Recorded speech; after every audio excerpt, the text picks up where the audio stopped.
What is up, you guys? Welcome back. I hope this episode finds you happy and healthy and well. Today we are talking all about projections. I talk about projections in this episode from many different perspectives. I give it to you straight, how it's the most easily understood. Then we talk about the energetics behind a projection.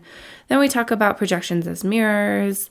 I'm sure you've heard some of these analogies before, but I think it's really helpful to sometimes just take a deep dive into them. I think the most important thing, though, about this episode is that when you can identify a projection in yourself, you can also identify a projection in somebody else. So this works on two levels. First off, your projections hold inner gold. When you can figure out what is underneath that, you figure out what you've been missing and where you've been holding yourself back and where you've been shifting responsibility to somebody else where really that's your responsibility, and then you can own that, and going forward, it just makes your life so much better.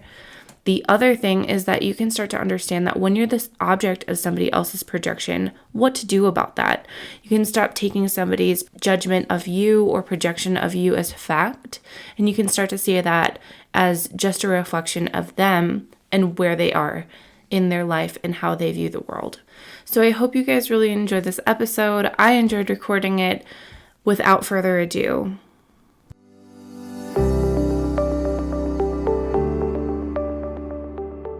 welcome to the Get Out of Your Head podcast, where we talk all about the stories that keep you stuck, blocked from manifesting what you really want, and away from your authentic life. I am your host, Sarah, from Spirit, Mind, Body.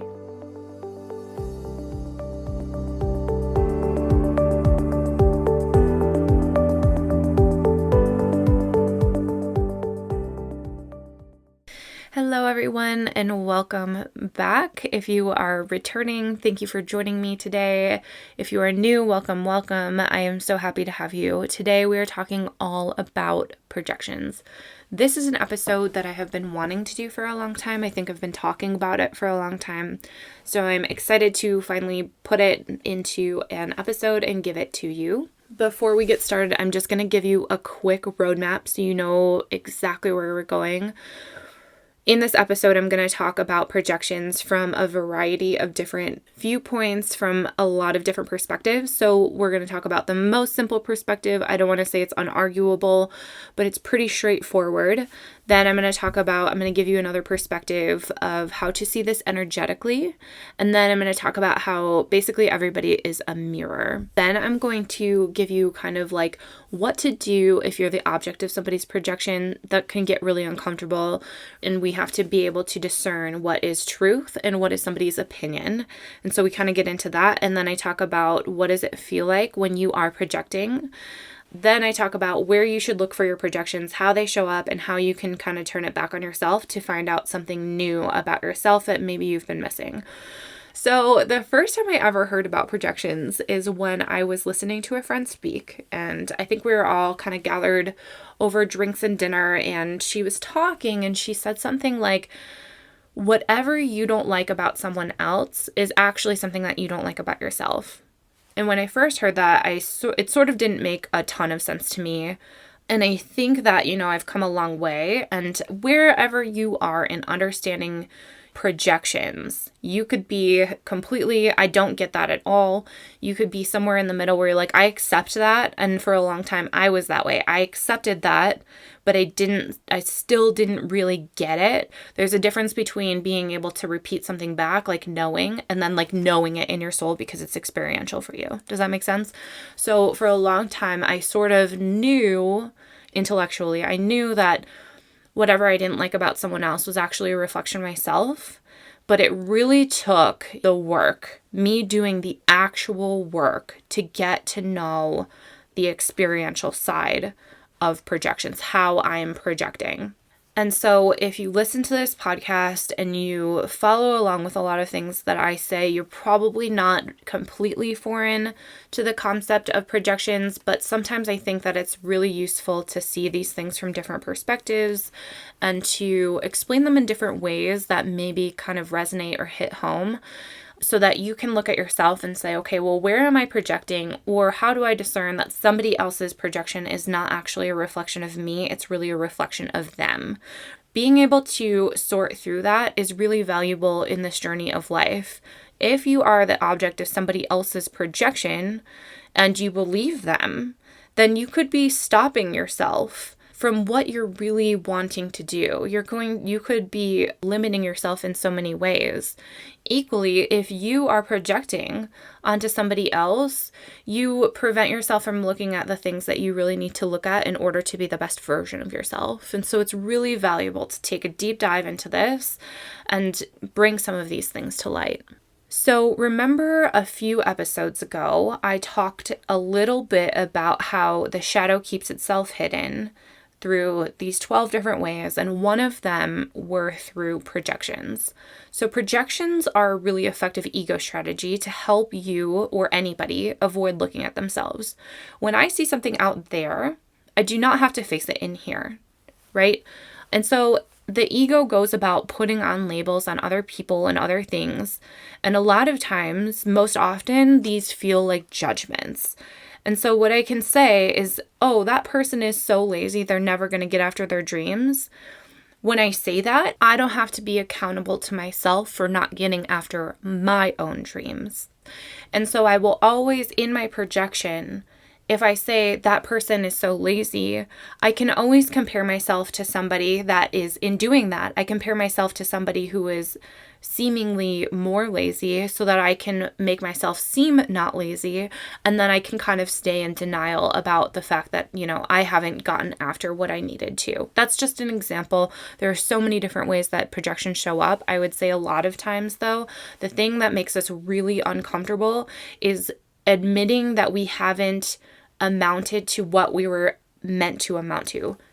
We have this calling to be something greater, to be something more than what we are right now. And admitting that we haven't lived up to that potential is one of the most uncomfortable things. And so in order to deal with that discomfort, what you can do is you can project that onto somebody else and say, well, at least I'm not as bad as that. But the drawback to that, though, is that, yes, it keeps us comfortable, but no, as long as you do that, you're never going to seek out the life that you want. So you're never going to seek out that potential. You're never going to live up to that because you just have denied. You kind of like your ego tells you, well, you've already made it. You've already been there.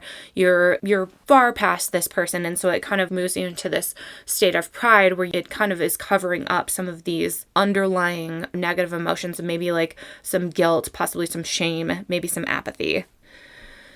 So the most simple way to understand projections is consider the fact that you're looking out. Actually, everyone is looking out, but your awareness is from behind your own eyes, right? We all live in this body and we all look out.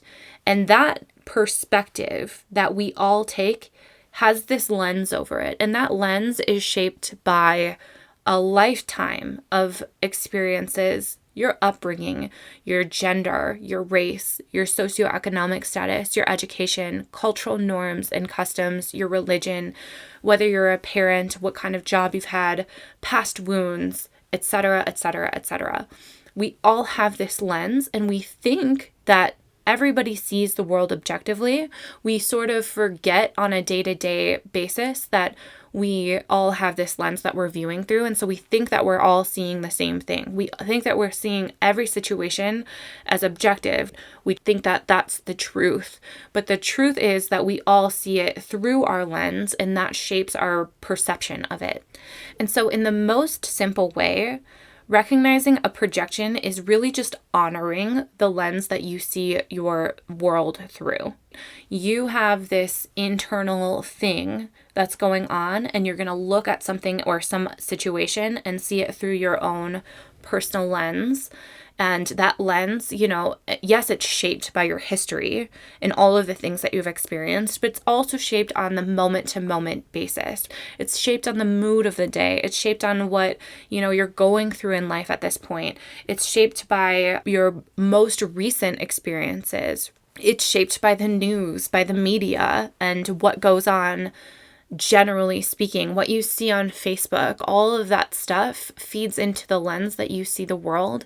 And we sort of just forget that we're all looking through this lens. Reality could be totally distorted based on our history and our beliefs and our conditioning and our moods and all of that stuff, but we sort of forget that. And so our projection then, what we see the world as based on what we feel inside, is taken as objective truth. And that's the problem with projections. Projections aren't necessarily bad. They're gonna happen. The problem is when you look at something else and assume that you don't have a lens that you're viewing everything through, or you sort of assume that your lens that you're viewing through is the quote unquote right one, and that nobody else has the right lens, or that this group of people doesn't have the right lens. That's where we get ourselves into trouble.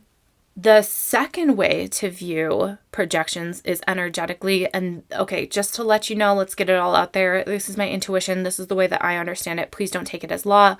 That's my little disclaimer. I hope that it benefits you. If it doesn't, please just leave it. But in order to understand this, I have to talk about a little bit about the law of attraction and a little bit of this power versus force. And then I'm going to come full circle and explain to you how this is all a projection. So just hang with me for 1 second.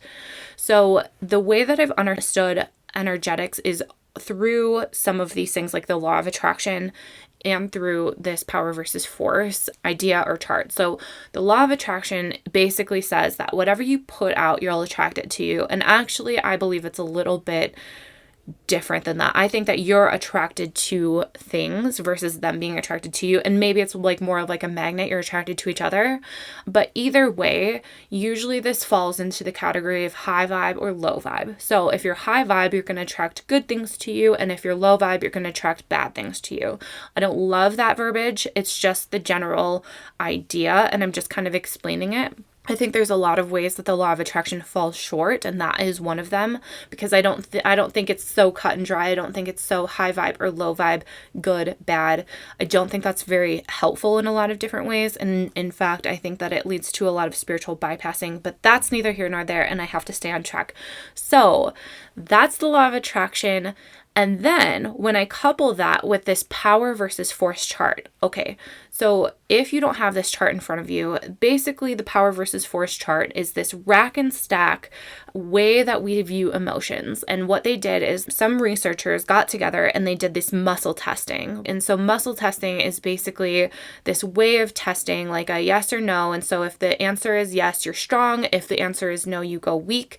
And then through that test, they kind of stacked all of these emotions. So on the scale of these emotions, shame is the lowest vibration emotion, followed by guilt, then apathy, then fear, then desire, then anger, then pride, right? And then it goes up from there. And the highest one is enlightenment. And then in between, there are ones like joy, peace, love. So you can kind of understand that most of these are pretty intuitive. Obviously, you would consider love and peace to be a higher vibration than shame. That's pretty intuitive. I don't think that there's a lot of dispute in that. But essentially, though, the way that this really clicked for me and the way that like I was able to understand this is that, you know, because shame is the lowest vibration, we're trying to move out of that. And sometimes the way that we move out of that is moving to an area of anger, which is definitely a higher vibration than shame, but that's not all there is. So instead of being in shame, we can cover shame up with anger, or we can cover shame up with pride. And that's what goes on with our emotions. And that's why I say a lot of times we have to pay attention to our emotions, but we have to pay attention to what's underneath our emotions even further still. So essentially, though, all this comes together because when I'm feeling a vibration of shame, that's super low vibe. And then the law of attraction says I attract things to me that are also that vibration. So I attract situations of shame to me. And if I'm vibrating at the level of love, if I'm vibrating the emotion of love, I attract to me situations that bring out love in me, or I attract that kind of basically reinforcing emotion. Does that make sense? And so we're always sending out some kind of energy signature or some kind of frequency depending on what we're feeling. And we're attracting situations that either reinforce that emotion or that match what's inside. And so through that lens, kind of pulling back how we all are viewing this world through a lens, we have this lens that we're viewing everything through. And then we're also attracting that based on our energetic signature of what we're putting out on a moment-to-moment basis, and that is based on our emotions. That's why it's so important to pay attention to your emotion. That's why it's so important to keep coming back to what am I feeling, and then what's beneath that feeling? What am I covering up with this feeling? And so if I'm walking around carrying shame or guilt, I'm going to tend to view situations through that lens. And so this happens on two levels. First, I'm going to be attracted to, or I'm going to attract situations that reinforce that guilt or shame. And then I'm also going to probably see things through that lens, meaning if somebody says things that's, neutral, I could very easily take it to the shame or guilt level where it reinforces that shame or guilt. And the way that this turns into a projection is that I see the other person as mean or cruel. And so I'll put a label on them and I'll say that person is mean or cruel because they're reinforcing my shame. That makes me feel awful. And so I'm going to, I'll put that on there. In doing so, that elevates me out of that shame, because we're always trying to move up that power versus force chart. And so we might elevate, say, to the level of anger or to the level of pride, which is almost like righteousness. And so by saying somebody else is cruel or evil or mean and putting that label on them, I'm saying, okay, well, I'm right, or I'm elevated to pride, or I'm elevated to anger and out of that shame, which is good. It's good for my ego, I would say. But what I'm really missing is how I'm actually being cruel to myself. What I'm missing is that I'm being cruel to myself because I've been carrying around this shame that is probably rooted in some relic of my past or some kind of childhood trauma that I have yet to process. So if I'm carrying shame or guilt with me all the time because I had a parent that told me I would never amount to anything, or I had a caregiver or I had some kind of traumatic thing that happened to me and I haven't dealt with it and I just keep carrying it around, aren't I being cruel to myself by not letting that go? And this is obviously not happening consciously. So I have to be careful here. Like, this is not your fault. This is not something that you should get down on yourself for, but it is your responsibility to move out of that. Equally, on the other side, this is also a projection because I am missing also how putting labels on someone else in order to move me out of a guilt or shame or low vibe state is also mean and cruel. So to reiterate, in this example, putting labels or judgments on someone else for what they're doing to me is both harmful to me because I haven't given myself the attention that I really deserve. It's also harmful to somebody else because I'm making them into a monster that they're not. And so this is the way that projections work. We're seeing everything through this lens. We attract to us things that are vibration, and then in order to move out of that vibration, because we don't like that, we try to put a label or try to put that on somebody else. And in doing so, we become the person that we don't really want to be. That's what we mean by projection. So that's a very complicated, I know that's kind of complicated, but if you hung with me and if you kind of understood that, can you see how everything, this is why it's so dangerous to carry around really low vibe states. When we feel good, we do good. Everything we do is dictated by how we feel. I shouldn't say everything we do, but the large majority of what we do is dictated on how we feel. And we have to be conscious of how we feel in order to not further lead to destruction on other people. This is why we say hurt people hurt people. It's a projection. My hurt is being put on somebody else, and I'm putting that on somebody else so that I don't have to deal with it. It's most definitely the harder thing to look at yourself and say, where am I carrying around my shame and my guilt? And where am I not processing childhood traumas where I really need to be processing that? It's much easier to put that on somebody else and say it's your responsibility to do that. But the truth is that as long as you're carrying around guilt or shame or some other low vibe state, like very low vibe state, you can put it on somebody else as much as you want, but it's never going to fix the problem. There is only one person that is responsible for your healing, and that's you. You have to do it. Nobody else can do it for you. And as long as you think that somebody else is going to do it for you, you're going to keep running into people who reinforce that shame and guilt, who bring that up in you. And in that way, the world becomes very harsh and cruel and lonely because everybody then is your enemy. And it's a you versus me, us versus them. That's where we move into. There's always going to be an enemy. And that, I don't think that that's where we're supposed to go. You know, we're supposed to move into love and unity and connection. And on this power versus force chart, I think that a lot of people think that maybe it tops out at, pride. Maybe that, unconsciously we think that that's the highest we can get in terms of our vibration. And I just want you to know that there are vibrations that are so much higher than that.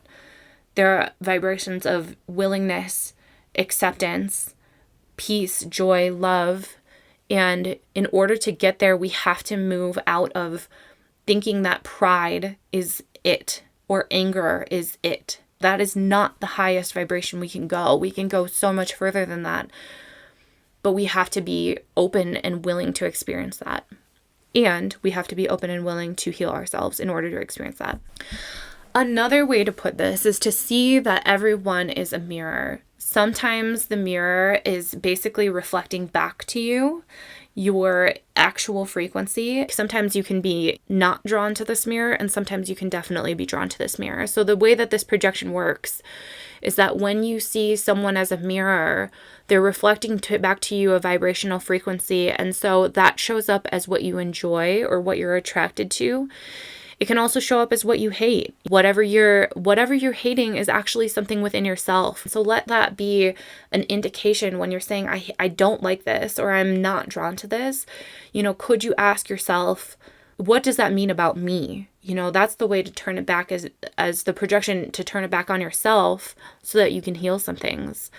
It can also show up as what you refuse to look at within yourself, or whatever you demand that somebody else do that you're not first going to give it to yourself. But the other way that this shows up as a mirror is maybe a little bit more of a positive one, and it could show up as how somebody really resonates with you. Whether this is an author that you like, or somebody that you follow on social media, or somebody's podcast, wherever you draw your inspiration, or maybe it's just a person in your life that you really look up to. Whatever, strikes a chord and really resonates with you, that's also a projection, but I would say that that's maybe a positive projection. And I think that we would all love to have the answers given to us in that way, the positive way that projections show up. Somebody says exactly what we need to hear. We hear it, we absorb it, we integrate it as part of our lives. That's definitely the less painful way to learn about what we need to learn about through projections. But the truth is that the most valuable lessons are probably going to be learned because you went through some kind of pain or suffering to get there. Sorry, I don't know why that is. That's kind of just the way life works. The best lessons that you learn are going to be hard fought and won. And usually that's going to come with some kind of healing, some kind of emotional pain and suffering. And it's going to show up as somebody who really challenges you, really triggers you, something that you really don't like. And that's when you can see that person as your projection, or you can see that distaste or that whatever that's off-putting to you, or your judgment of them as something that you need to really heal in yourself. That's a hard fought and won battle. And that's the one that's going to stick with you probably way longer than somebody just giving you the answer outright.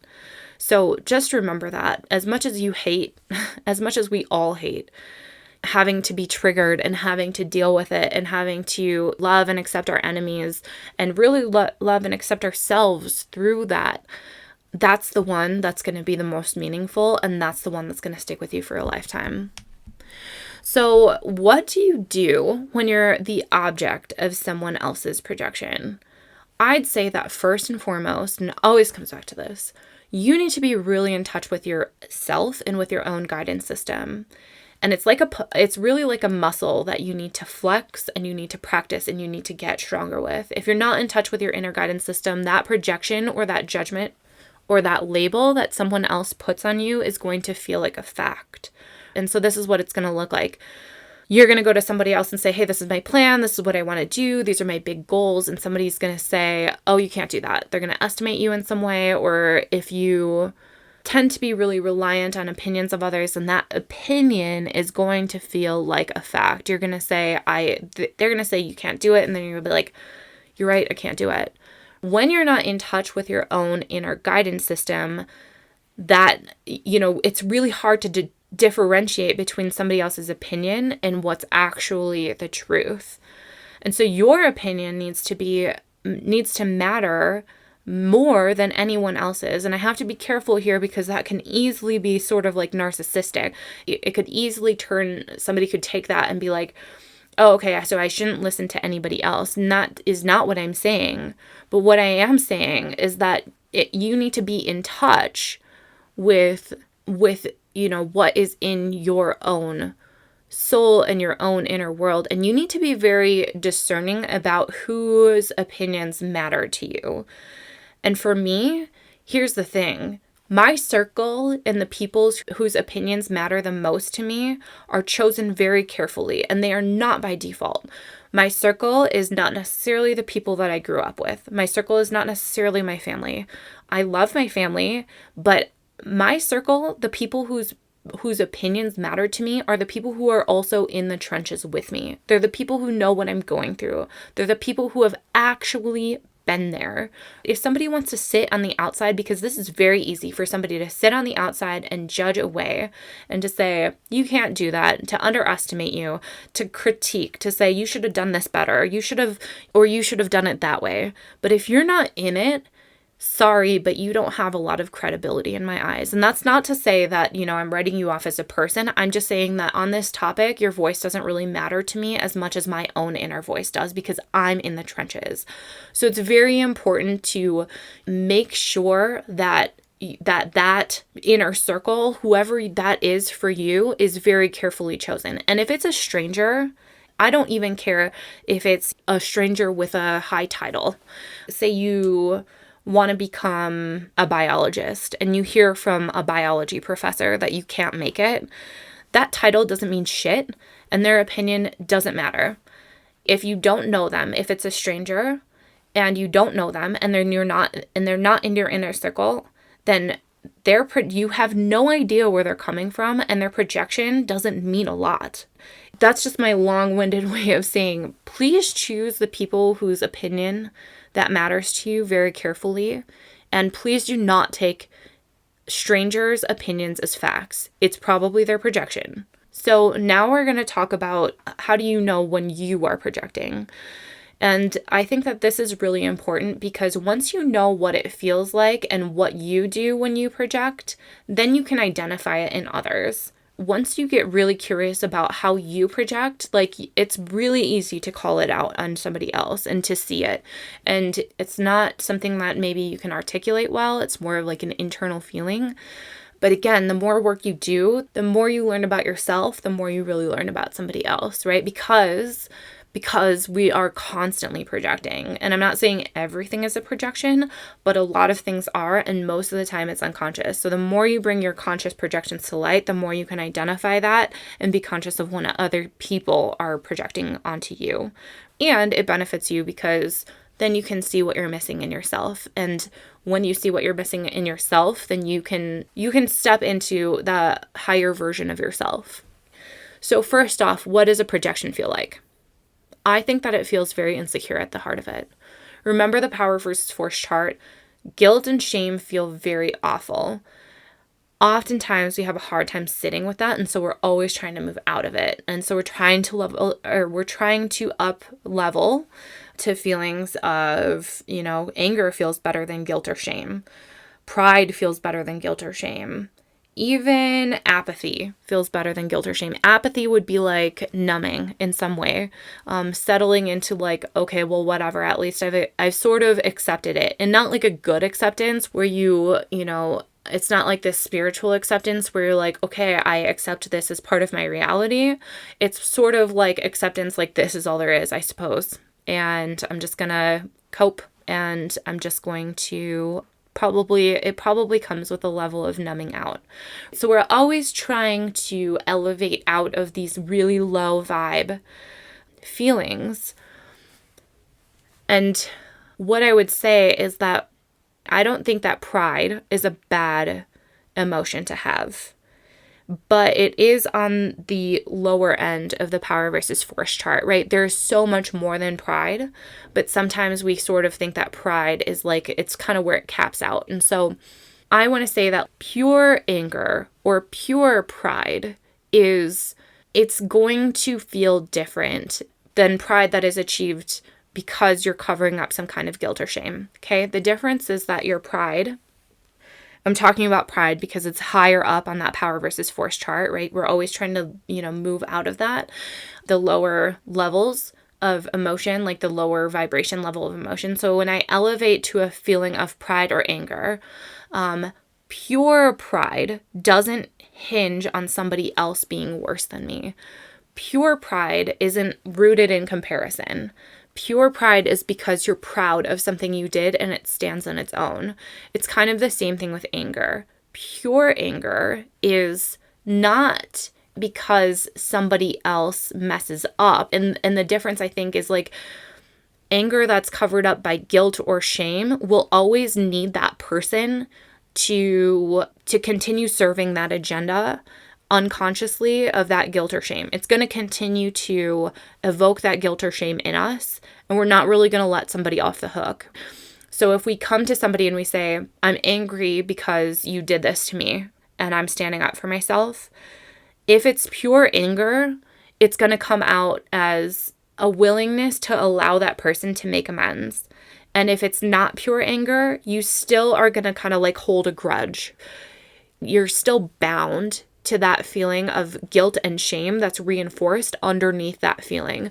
And so this is why what I say, like, when you feel false pride or anger or something, when you're feeling a false elevated emotion, it's because there's something underneath, and you have to ask yourself, what is there feeling underneath, and what is that feeling? And keep digging until you get to the root of it. And what I would say is that it usually comes with a comparison or a grudge or something like that. Like you're still holding on to something. What are you still holding on to? And what does that do for you? If I'm still holding on to this thing that somebody did, it's still reinforcing my feeling of shame, and that's not pure. Does that make sense? So that's how you can kind of discern it.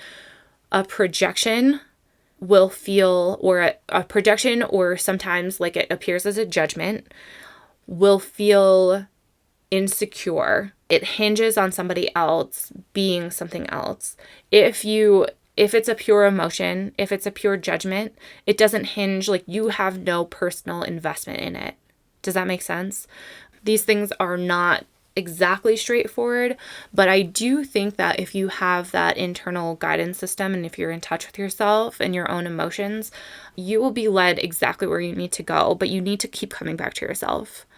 Okay, so where should you look for projections, and then how can you turn it back on yourself? First off, so I'm going to go through a couple of examples, and then I'm going to say, how can you turn it back on yourself? This is kind of the format that we're going to go to. So first off, when you're trying to fix someone else or do it for them, this can show up as like, I'm trying to save someone. If you have this like white knight complex, and like this shows up in relationships a lot, I think. I don't think gender really matters because I've seen it on both sides. But if you feel like you're saving the person that you are with, I think that is a projection.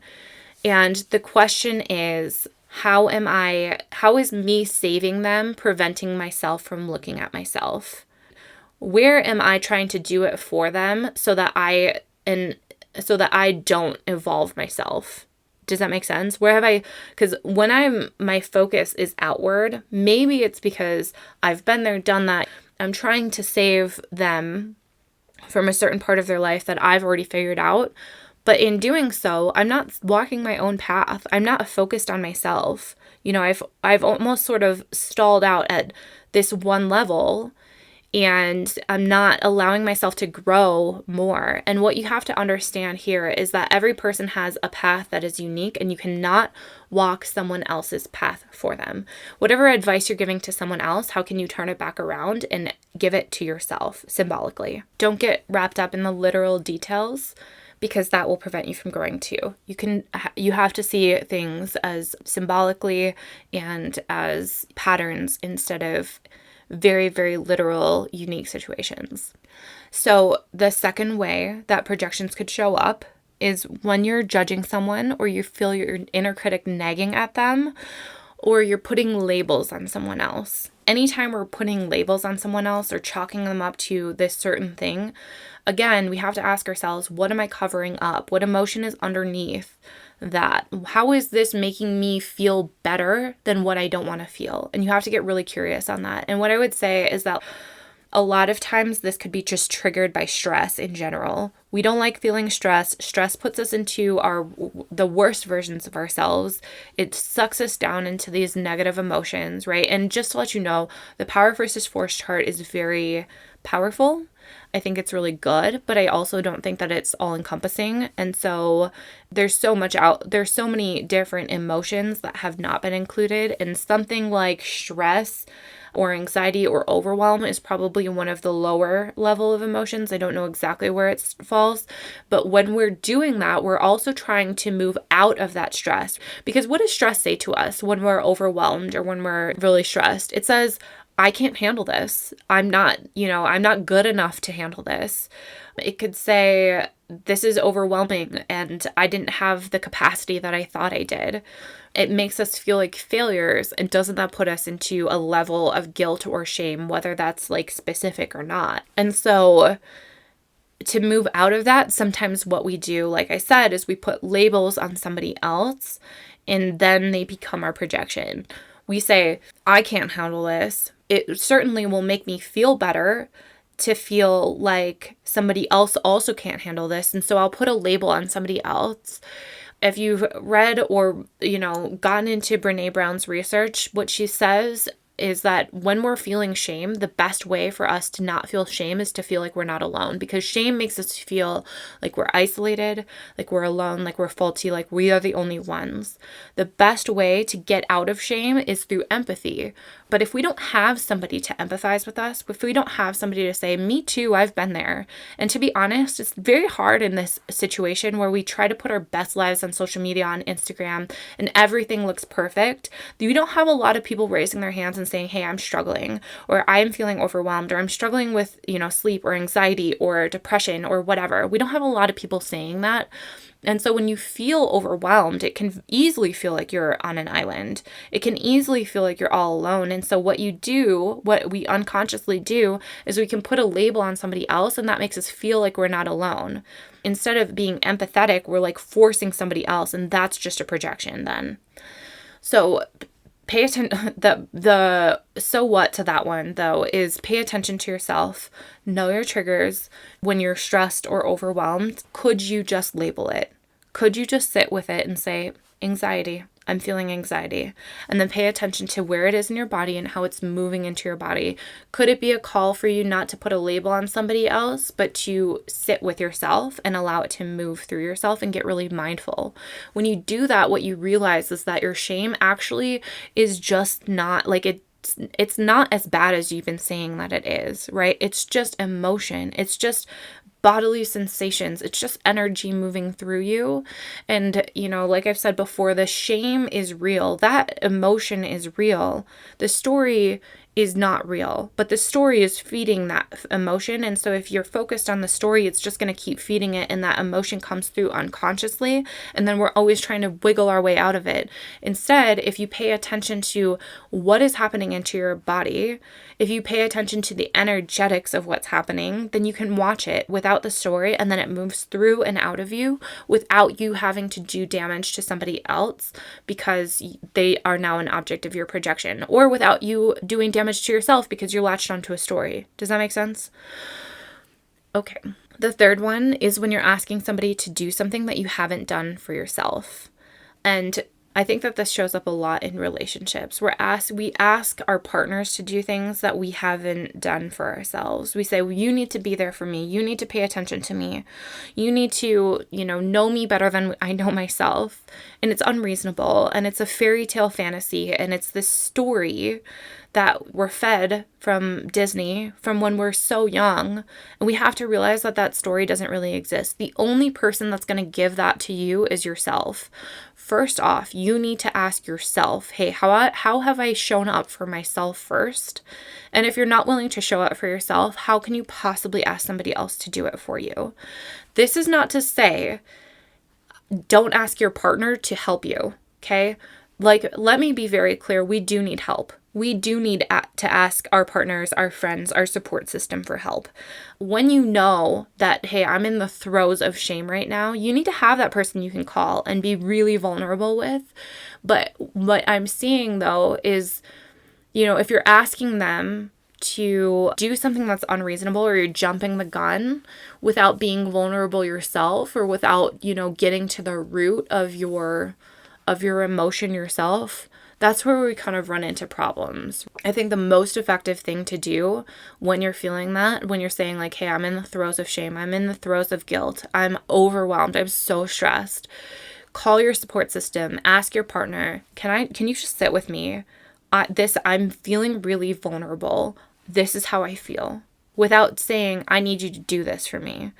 You can say clearly, I would like you to sit with me. When you have a minute, I would like you to do this. But it's really important, too, that we say it without expectations and without contingencies. Like, if that person doesn't do this for me, then I'm going to, without ultimatums, I guess. So ask for help when you need it. But you also know that your responsibility is first to yourself. You will always be there for you. You will always be that grounding force. You have that capacity in you. You are so supported by the universe. There is that is always there for you. Ask yourself, where is love in this situation? Ask the universe, can you show me love? And then once you have that grounding, you stop putting contingencies on somebody else. You stop forcing them to do that, right? And then in that case, then they stop being the object of your projection. Okay, I think I'm on fourth. The fourth way that this can show up is when you think that your viewpoint is the only right answer and that you never have to listen to somebody else's viewpoint. This is the way that we keep our emotions hidden. If you're doing this, you're stopping yourself from getting to the deeper emotions, right? You're stalling yourself and you're saying, no, I'm feeling pride, or I'm feeling anger, or I'm feeling like this elevated emotion. And that's what's going to keep you stuck. That's what's going to keep you spinning at that emotion instead of getting down to the depths of it, dealing with it, and then elevating past pride or anger or those emotions. Does that make sense? And so if you feel like you have no space to listen to somebody else's viewpoint, it's probably because you're attached to the feeling that right brings you, that feeling of pride, that feeling of righteous anger. If you're not listening to somebody else, that means that maybe you could be wrong. And if you're not willing to be wrong, then the question is what does that say about you? And that's why I guess I again keep coming back to this point that it's really important to come back to yourself, to your own emotions, and feeling like, what am I feeling? And then what's beneath that feeling? Lastly, when you're envious or jealous of someone, or you look up to them. And this is sort of like a positive projection, I think. When you're envious or jealous of someone, I believe that thing is for you. When you're triggered by somebody because they have what you don't have, I believe that's because that thing is calling you. That thing is calling you into that person that you need to be. That thing doesn't strike us that doesn't strike a chord with us if there's no match to that. And so sometimes when somebody's doing something that you have yet to do or that you haven't done yet, and it could make you feel inadequate, right? It could throw you into that shame or guilt because you haven't brought that into your reality yet. Does that make sense? And so that's like a reminder. And so when you feel that jealousy or envy, could you see that as a positive thing? Could you see that, hey, that is for you, it just hasn't manifested yet? And so then what do you need to do in order to manifest that, in order to make that a part of your reality, instead of serving as a constant reminder that you haven't lived up to your potential? Lastly, I just want to leave you with this. There are some times, some sticky situations that we run into when you're like really in this work and you're like, okay, I'm going to really understand how this is a projection. So sometimes this is an issue that I have dealt with clients and friends when they're like, how is this a projection when I don't have the problem? So say the projection is something, this is like, okay, I am judging somebody for their weight and I don't have a weight problem. I'm judging somebody for an appearance and I don't have an appearance problem, right? This could be as surface level as that, or this could be like a personality trait that they have. I'm judging them for being too type A, but I'm not type A, right? I'm not type A at all. Or I'm judging them for being too go with the flow, too airheaded, and I'm not that way at all, right? Sometimes that's what we run into. And the question then is, but what if you did? That's how you get to the root of that projection. If I'm judging somebody for being too airheady and I don't see myself as, my head's up in the clouds at all, I see myself as very grounded and very type A. What if I did? What if I were like that, right? And that's where you will find your conditional love for yourself. If you were like that, then that's where you would say, I don't accept myself. And then that's where it will become a projection. Does that make sense?